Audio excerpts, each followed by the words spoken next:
Hello friends, आज हम बात करेंगे फोर्स के बारे में। फोर्स बेसिकली होता है it is some effects of external agents when applied to body. It can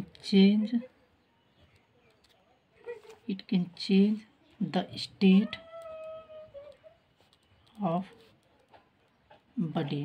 मतलब कोई भी बॉडी है तो ये एक फोर्स जो है, जब इस पर फोर्स लगाएंगे तो इसके इफेक्ट्स जो है एक्सटर्नल एजेंट के कारण इसका इफेक्ट जो है क्या होगा, इसकी स्थिति को हम चेंज कर सकते हैं। Change of state that is known as the force. इसको हम फोर्स बोलेंगे। अब देखते हैं principle of transmissibility.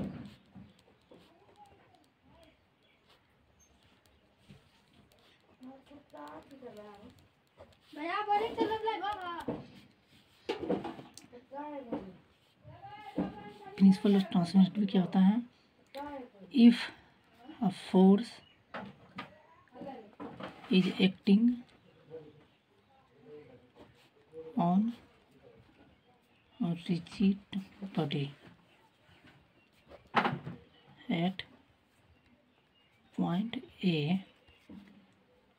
it can be transferred to other points B and C on same body, keeping same magnitude and directions, as well as line of action, is known as principle of transmissibility.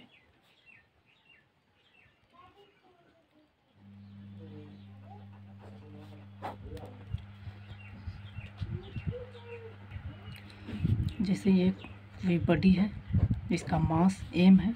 जब हम force लगाएंगे F किसी point A पर लगाएंगे तो क्या होगा, इसका लाइन ऑफ एक्शन जो है हम ट्रांसफर और ट्रांसलेट कर सकते हैं। जैसे पॉइंट B पर ला सकते हैं, पॉइंट C पर ला सकते हैं।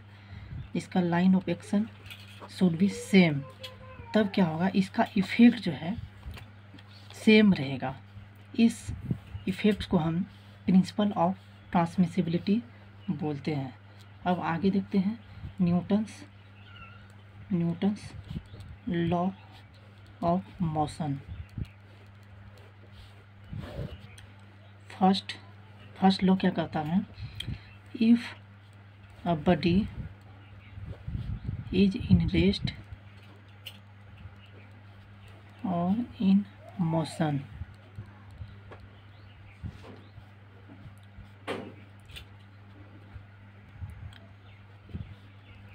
it will remain same state unless an external force applied। मतलब मान लेते हैं कोई एक प्लेन है, कोई बॉडी रेस्ट में है, तो ये हमारा रेस्ट में ही रहेंगे जब तक हम एक्सटर्नल फोर्स नहीं लगाते हैं। और कोई बॉडी मान लेते हैं मोशन में है भी वेलोसिटी के साथ, तो ये हमारा मोशन ही में ही रहेंगे जब तक हम एक्सटर्नल फोर्स नहीं लगाएंगे। इससे हमें फोर्स के बारे में पता चलता है। और सेकेंड लॉ क्या कहता है? Force applied is equal to the rate of change of linear momentum.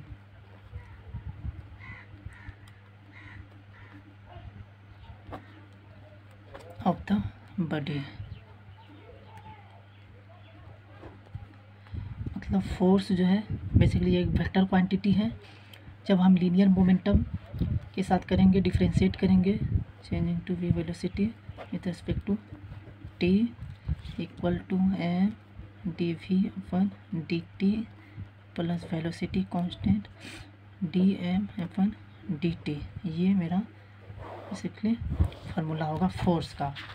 अब यदि हम if mass of the body constant रखते हैं तब मेरा हमको क्या प्राप्त होगा, force equal to mass into acceleration प्राप्त होगा। और यदि हम वेलोसिटी कांस्टेंट रखते हैं तब हमें फोर्स का formula mass into V into D M upon D T प्राप्त होगा। और D M into D T mass flow rate है, जो हम बाद में स्टडी करेंगे इन फ्लूइड मैकेनिक्स।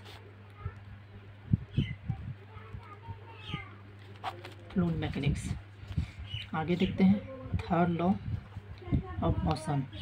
कहता है each action has equal and opposite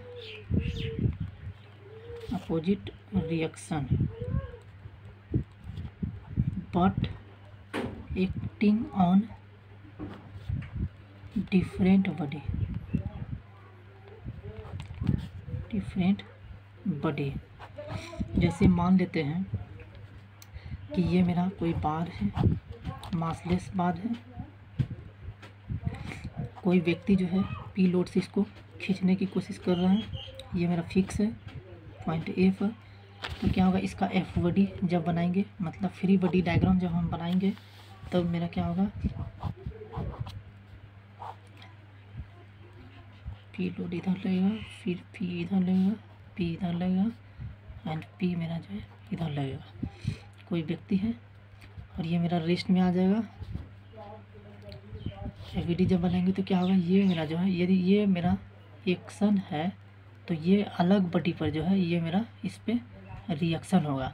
और ठीक उसी प्रकार यदि मेरा ये एक्शन फोर्स है तो अलग बॉडी पर जो है इस पे जो है मेरा रिएक्शन फोर्स लगेगा। अब हम बात करते हैं फोर्स सिस्टम। जब हम दो या दो से अधिक फोर्स के बारे में स्टडी करते हैं तो उसे हम फोर्स सिस्टम बोलते हैं। Force system basically has classified two types, coplanar force system, non coplanar force system. Coplanar force system को 2D 2 डायमेंशनल में स्टडी करते हैं, ये मेरा 3D डायमेंशनल में स्टडी करते हैं नॉन कोप्लेनर फोर्स सिस्टम को। अब इसको हम भी फर्दर हम क्लासिफाई करते हैं 4 कैटेगरीज में। देखते हैं, ये मेरा सिविल सर्विस के सिलेबस में है और ये मेरा गेट EAC सिलेबस में है। सो इसीलिए हम इसी का स्टडी करेंगे। तो पहला है coplanar parallel force system.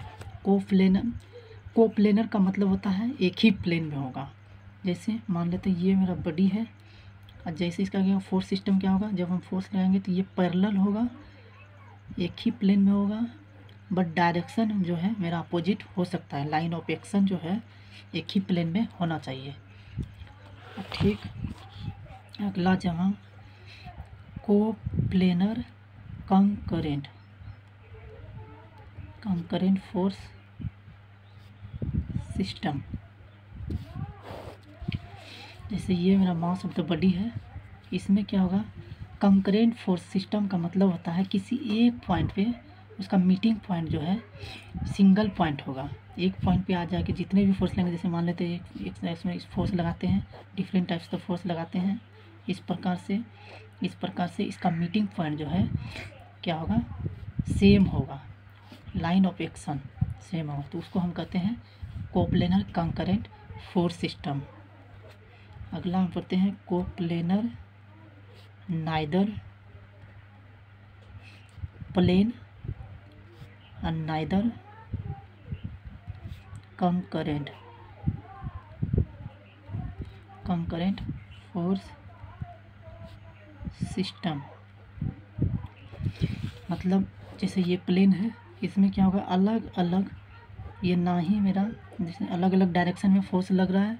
Plane में नाइदर कंकरेंट है, एक मीटिंग पॉइंट सेम नहीं है, अलग अलग पॉइंट पे मीट कर रहा है, तो इसको हम कहते हैं coplanar neither plane neither concurrent force system. आगे हम पढ़ते हैं कोप्लेनर कोलिनियर फोर्स सिस्टम। इसका जो लाइन ऑफ एक्शन, जैसे एक ही सेम लाइन ऑफ एक्शन होगा, जैसे ए पॉइंट पे हमारा फोर्स लग रहा है, फिर बी पॉइंट पे फोर्स लग रहा है, सेम लाइन ऑफ एक्शन में F2 F1 एंड F3 जैसे फोर्स लग रहा है, तो इसका लाइन ऑफ एक्शन जो है मेरा सेम होगा। इसको हम कहते हैं कोप्लेनर कोलिनियर फोर्स सिस्टम। अब आगे हम देखते हैं कोप्लेनर कंकरेंट फोर्स सिस्टम क्या होता है। कोप्लेनर कंकरेंट फोर्स सिस्टम जो है, the net effect of this force system is a resultant force, R होगा। थैंक यू, आगे स्टडी करेंगे नेक्स्ट पार्ट में।